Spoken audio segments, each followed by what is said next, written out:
Alhamdulillahirrabbilalamin. Wassalatu wassalamu ala asrafil anbiya wal mursalin Sayyidina Muhammadin wa ala alihi wa ashabihi ajmain. Kita lanjutkan perbincangan kita tentang maulid dan Muhammad sallallahu alaihi wasallam. Sahabat Tribuners, sahabat Hazanah Islam, perlu kita pahami bahwa maulid itu bahasa Arab yang berarti waktu kelahiran. Jadi walada yuladu maulid, walada telah lahir, yuladu melahirkan, maulid waktu dilahirkan.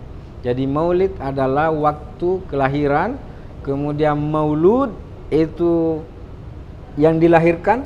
Makanya ada hadis Nabi mengatakan kullu mauludin yuladu alal fitrah. Semua yang dilahirkan dari kandungan ibunya itu dilahirkan dalam keadaan fitrah suci, maulud.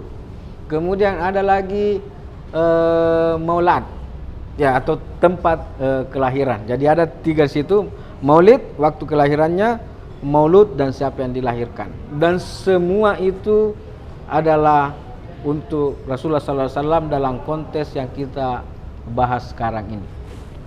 Kamus, jadi Rasul Muhammad SAW diangkat menjadi nabi pada usia 40 tahun. Artinya kalau Rasulullah SAW dilahirkan pada tahun gajah, belum jelas tahun berapa di situ karena belum ada penanggalan Hijriah, sekitar 560-an Masehi. 560 Masehi. Jadi sampai 570 Masehi itu boleh dibilang Rasulullah masih belum diangkat menjadi nabi atau belum diangkat menjadi rasul. Bagaimana pandangan spiritualnya? Apakah juga seperti itu berdasarkan pengetahuan spiritual, pandangan tasawufnya tentang Muhammad? Soal di mana itu? Apakah Muhammad ini harus menunggu 40 tahun baru diangkat menjadi nabi, ataukah ini hanya pandangan fikih saja? 40 tahun usia Rasulullah diangkat menjadi nabi itu kan pandangan syariah. Ya. Sementara hakikatnya sudah nabi sebelum dilahirkan. Ya, karena kan bahkan sebelum dilahirkan sendiri Nabi Isa sendiri sudah mengabarkan bahwa akan lahir Muhammad. Kenapa justru setelah bayi Muhammad itu lahir harus menunggu sampai 40 tahun baru diangkat menjadi nabi? Jadi itu makna simbol aja. Ya, sebenarnya hakikatnya ya Rasulullah SAW sudah menjadi nabi. Ya, itu pun bahkan kan ada waktu masih kecil, waktu dipelihara sama Halimah As-Sa'diyah di Badui. Itu Nabi kan dibersihkan, dibelah dadanya sebelum Isra Mi'raj, dibelah lagi dadanya, dan itu kan simbol-simbol bahwa pada masa bayi pun atau masa balita pun beliau sudah dijaga oleh Allah Subhanahu Wa Taala, sudah dipersiapkan sedemikian rupa, bahkan sebelum lahir sudah siap. Cuma kan kita tidak harusnya salah paham. Ya. Misalnya contoh dibelah dadanya Nabi. Ya. Orang lantas berasumsi ada kotoran di dalamnya lantas dibersihkan. Ya. Oh enggak. Ada cahaya di dalam dirinya, lantas dibedah ditambah cahaya. Itulah yang kemudian kita kenal dalam Berasanji, nurun ala nur, nurun fauqa nur. Nurun fauqa nur. Jadi cahaya. Bukan ada kotoran di dalam dirinya. Jangankan Nabi, manusia biasa saja, bayi saja yang dilahirkan oleh manusia saja, bukan Nabi, itu tidak ada kotoran dalam diri. Apalagi Nabi Muhammad SAW yang masih bayi balita. Kenapa? Jadi ada cahaya ditambah dengan cahaya, nurun fauqa nur. Dibedah oleh Jibril. Jadi kisahnya itu benar. Nabi bersama saudara angkatnya keluar menjaga kambing dombanya. Tiba-tiba datang orang membawa Nabi ke atas batu, dikasih ban di situ, baru dibedah dadanya bayi Muhammad, balita Muhammad itu. Kemudian dicuci. Dan ini saudara angkatnya melihat betul apa yang terjadi, seperti artinya ini bukan keadaan di luar kesadaran, karena saudara angkatnya Nabi itu melihat kejadian itu di depannya. Dan bahkan sampai beberapa tahun yang lalu tempat pembedahan itu masih ada di Badui itu, dan masih sering dikunjungi oleh jamaah haji, jamaah umrah, hingga akhirnya pemerintah Saudi menghilangkan jejak itu karena takut ada terjadi pengkultusan, ada terjadi apa-apa bagi jamaah haji maupun jamaah umrah, sehingga tempat kelahiran pembedahan Nabi di masa kanak-kanak itu dirahasiakan atau dihilangkan jejak-jejaknya oleh pemerintah Saudi sekarang. Nah, kamu seperti apa sebenarnya keluarga Nabi, sahabat Nabi? Tadi mungkin kita sudah singgung sedikit, Nabi merayakan maulidnya salah satunya dengan berpuasa.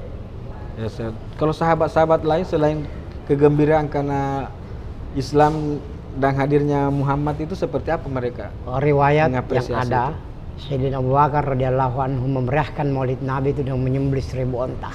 1000 onta? 1000 onta. Jadi Sayyidina Abu Bakar 1000 onta. Di bulan Maulid? Di bulan Maulid. Menyembelih 1000 onta? Sayyidina Umar menghatamkan 30 juz Al-Quran 30 kali selama Rabiul Awal. Subhanallah. Itu sahabat. Ya. Sayyidina Ali semiskin-miskin beliau bersedekah dengan sedekah yang banyak pada Maulid Rasulullah sallallahu alaihi wasallam. Sayyidina Utsman pun seperti itu. Jadi Sayyidina Abu Bakar menyembelih onta 1000 ekor onta di bulan Maulid sebagai tanda kegembiraannya karena lahirnya mengenang Rasulullah. Mengenang kelahiran Rasulullah. Kemudian Sayyidina Umar menghatam Al-Quran. Sayyidina Ali bersedekah. Jadi Sayyidina Utsman bersedekah. Jadi sahabat-sahabat utama. Lantas kita siapa mencelah? Kita tidak semulia para sahabat. Kita tidak semulia dengan Ahlul Bait. Kita tidak seutama dengan para sahabat. Lantas siapa kita yang mencela orang yang maulid? Yang maulid. Kadang kita bergembira dengan hari perayaan ulang tahunnya istri kita, saudara kita. Tapi ketika kita maulid bid'ah, ketika kita maulid jengkel. Aduh gimana? Hari ulang tahun Sulawesi Selatan yang ke-434 sudah yang ke-434. Hari kelahiran Kota Makassar yang kesekian ratus ini masih diperingati. Dan tidak ada yang menganggap itu bid'ah. Kita beda, katanya tidak pernah dilaksanakan Nabi ini segala. Bahkan ada beberapa pendapat, orang berpendapat bahwa ibunya Nabi itu tidak selamat. Ini lebih parah lagi, paling celaka pendapat ini. Ya, mungkin ya boleh kita bilang itu kebablasan atau mungkin karena ketidaktahuan atau mungkin memang karena ada niat untuk memecah belah umat sampai muncul anggapan boleh jadi seperti itu. Tapi kalau ketidaktahuan jangan bebal, maksudnya harus dialog, harus diskusi. Ya, dan terima pendapat lain. Terima pendapat orang. Nah dulu para ulama kita berbeda pendapat itu bagus. Ya. Setajam-tajamnya Kiai Haji Wahasbullah dari NU berdebat dengan Hasan Bandung Persis. Ya. Mereka tidak saling mengkafirkan. Hasan Bandung. Sekeras-kerasnya debat antara duo Jamil Jambek dan Sulaiman Rasuli dari Al-Wasiliyah, Perti, Persatuan Tarbiyah Islamiyah, berdebat dengan Syekh Jamil Jambek dengan Jamil Jawa tidak. Dari NU, dari Muhammadiyah. Sekarang sekeras-keras Hasan didebati oleh Kiai Haji Sirojun Abbas, pengarang 40 masalah agama. Tidak seperti sekarang ini saling mengkafirkan, orang gampang menyesatkan, orang gampang mengkafirkan samanya. Satu yang hilang, adab. Ya, karena adab lebih utama dari ilmu. Ya, karena itulah ilmu mungkin bisa dipelajari dalam waktu tertentu, tapi adab harus dipelajari bertahun-tahun. Suatu saat ini kemajuan teknologi YouTube memberikan segalanya buat kita, tapi YouTube tidak bisa mengajarkan kita tentang adab. Ilmu ada pada YouTube, buka Google, ada semua pada Google kecuali adab. Ya. Dan kalau kita lihat perkembangan sekarang ini, kita buka channel-channel YouTube, hampir kita hanya mendengarkan ustaz-ustaz kita saling menyalahkan, saling menganggap bahwa ini yang beda dan sebagainya. Tahu ribet sekarang ini. Ya. Sudah saling menyesatkan orang, bukan saling ya, menyesatkan orang, mengkafirkan orang. Bagi siapa yang merayakan perayaan Maulid, sementara satu sisi ada orang yang dengan kurang ajarnya, minta maaf agak kasar sedikit, menghina Nabi, menghina keluarga Nabi, ibunda Nabi, menyesatkan semua ibunda Nabi di neraka. Pendapat ini adalah pendapat yang kalau bukan lagi keliru, ini salah total ini. Ingat, sahabat Rasulullah Sallallahu Alaihi Wasallam, Malik bin Sinan, ketika tertembus panahnya Nabi Malik bin Sinan. Panahnya Nabi dia cabut, lalu darah yang ada pada kaki Nabi dia minum. Nabi katakan, muntahkan wahai Sinan. Malik, tidak ya Rasulullah, saya akan muntahkan. Biarlah darahku bercampur dengan darahmu. Rasulullah menjawab, penduduk sorga. Yang di peristiwa Uhud itu. Lantas datang Abdullah bin Zubair, putra Zubair bin Awam. Setelah Rasul berbekam, Nabi bilang, tumpahkan darahku ini di tempat yang paling aman. Dan lantas tumpahkan ke mulut beliau, di mulutnya. Lantas setelah itu Nabi bertanya, sudah engkau tumpahkan darah? Sudah, di mana? Di mulut? Ya, muntahkan. Tidak, saya tidak ingin. Saya hanya ingin darahku dengan darahmu menyatu. Lalu bagaimana dengan ibunya Rasulullah? Rasulullah lahir dalam situ. Darahnya di situ. Darahnya di situ. Jadi kalau dia masuk neraka, otomatis pasti dia terbakar. Berarti percuma dong neraka diciptakan. Karena ada darah mulia. Ada darah mulia. Di situ Muhammad SAW. Andaikan, tapi ini pasti salah. Andaikan ibu Rasulullah, bunda Rasulullah, Sayyidah Aminah masuk neraka, pasti tidak terbakar karena ada darah Nabi. Lalu untuk apa neraka diciptakan kalau tidak bisa membakar? Untuk apa masuk neraka kalau tidak untuk membakar itu?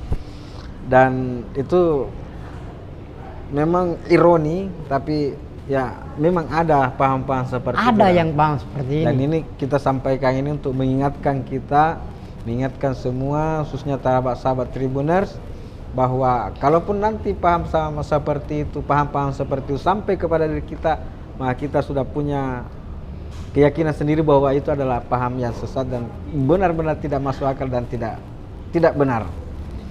Dan sahabat Tribuners, kita akan bahas di sesi berikutnya seperti apa sebaiknya kita di bulan Maulid ini, di bulan kelahiran Rasulullah SAW, amalan-amalan apa yang sebaiknya kita lakukan. Dan kita akan membahas lebih jauh setelah yang berikut ini. Terima kasih sudah nonton. Jangan lupa like, subscribe, dan share ya.